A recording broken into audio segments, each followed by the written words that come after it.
Break नंतर आमचा विशेष कार्यक्रम मंत्रालयात व्हायरस या विशेष कार्यक्रमात पुन्हा एकदा स्वागत। मंत्रालयामध्ये व्हायरस घुसलेला आहे, व्हायरसने हल्ला केला आहे आणि जवळपास 150 हून अधिक सिस्टीम्स या करप्ट झाल्यात। आपण थेट परत पुण्याला जाऊया। आपल्यासोबत संजयजी, त्याचसोबत मल्हारही आहे। संजयजी, ज्या प्रकारे आपण पाहिलं की रॉकी रॅन्सम सारखे व्हायरस जे असतात ते रॅन्सम मागण्यासाठी म्हणजे पैसे मागण्यासाठी पाठवले जातात आणि त्यानंतर पैसे घेतले जातात। अशा प्रकारच्या व्हायरस पासून जर मंत्रालयासारखी सिस्टीम फुल प्रूफ करायची असेल तर काही चेक्स अँड बॅलन्सेस पाहिजे। कशा प्रकारचे आता हे चेक्स अँड बॅलन्सेस आता मंत्रालयातल्या अधिकाऱ्यांनी करायला हवे?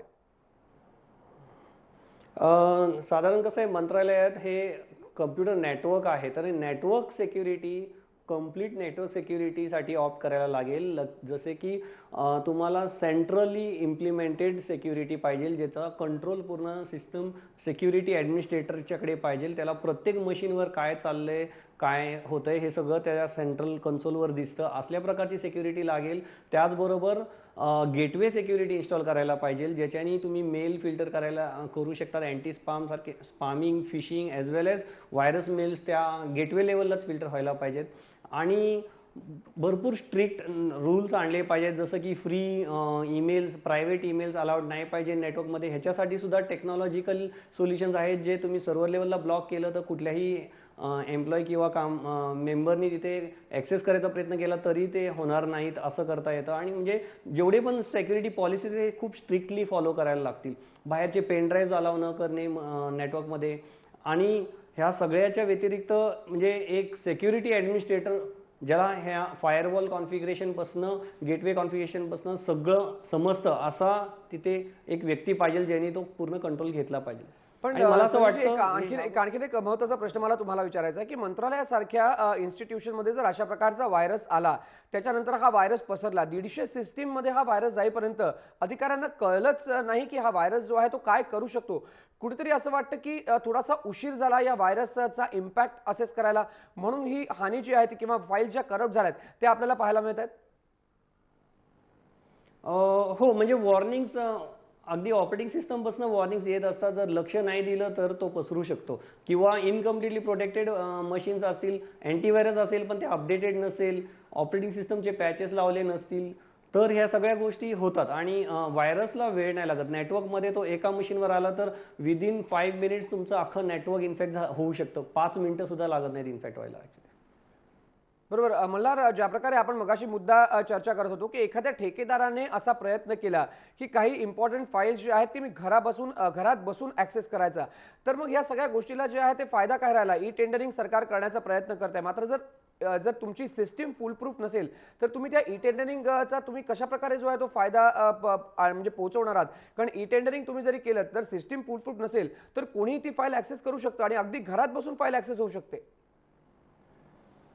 नाही, अर्थात तुम्ही म्हणताय तसं की फुल प्रूफ सिस्टीम नसेल, सेंट्रल सिक्युरिटी सिस्टीम नसेलच तर काहीच अर्थ नाही। ई टेंडरिंग म्हणा किंवा काहीही म्हणा, कुठलाही डेटा हॅक करणं जर एवढं सोपं झालं तर मग म्हणजे खूपच अवघड होऊन जाईल। खूप गांभीर्याची गोष्ट आहे की मंत्रालयातला डेटा हॅक होतो।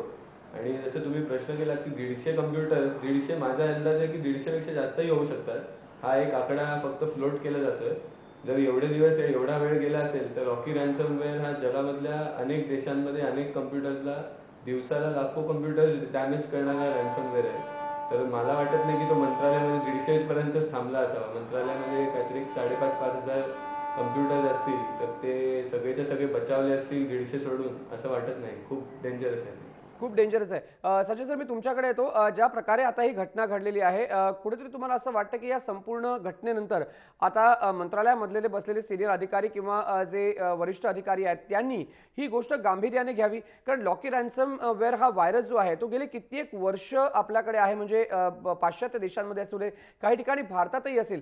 ही जी लॉकी रॅन्समवेअरची जी स्टेज आहे ही कुठली स्टेज आहे, याबद्दल काही तुम्ही माहिती देऊ शकता का?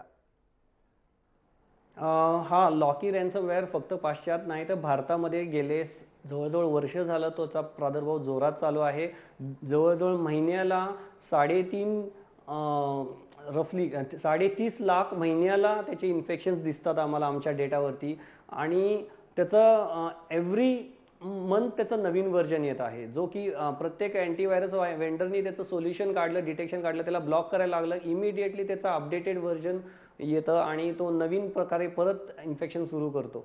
तर ह्याच्यासाठी तुम्हाला फुल प्रूफ सेक्युरिटी तर पाहिजेच पाहिजे, पण त्याचबरोबर तुमचा जो काय कम्प्युटरवरती महत्त्वाचा डेटा आहे त्याचा एक बॅकअप एव्हरी टाइम ऑटोमेटेड बॅकअपची सोय, हे सगळ्या गोष्टी पाहिजेच पाहिजे. म्हणजे जेव्हा मंत्रालयासारखे कम्प्युटर आहेत तर तिथे बॅकअप असलाच पाहिजे. म्हणजे माझं तरी असं मत आहे, मला माहीत नाही नक्की काय झालंय तिथे, पण जर बॅकअप घेतला असेल तर तो रॅन्समवेअर क्लीन करून बॅकअप रिस्टोर करणे हा एक सगळ्यात सोपा आणि पटकन करण्यासारखा उपाय आहे. बरोबर, सगळ्यात सोपा आणि पटकन करण्यासारखा उपाय म्हणजे तुम्ही बॅकअप ठेवायला हवा. धन्यवाद संजय काटकर, तुम्ही आणि मल्हार तू देखील या चर्चेमध्ये सहभागी झालात. तर व्हायरस हल्ला झालेला आहे मंत्रालयावरती, मात्र 150 पेक्षा जास्त सिस्टीम्स करप्ट झाल्यानंतर ह्या व्हायरसनी किती इन्फेक्शन केलेलं आहे हे सरकारला कळलं आणि आता सरकारने काहीतरी ठोस उपाययोजना करायला सुरुवात केली आहे. जय महाराष्ट्राच्या विशेष कार्यक्रमात वेळ झालेली आहे इथेच थांबण्याची. तुम्ही पाहत रहा जय महाराष्ट्र.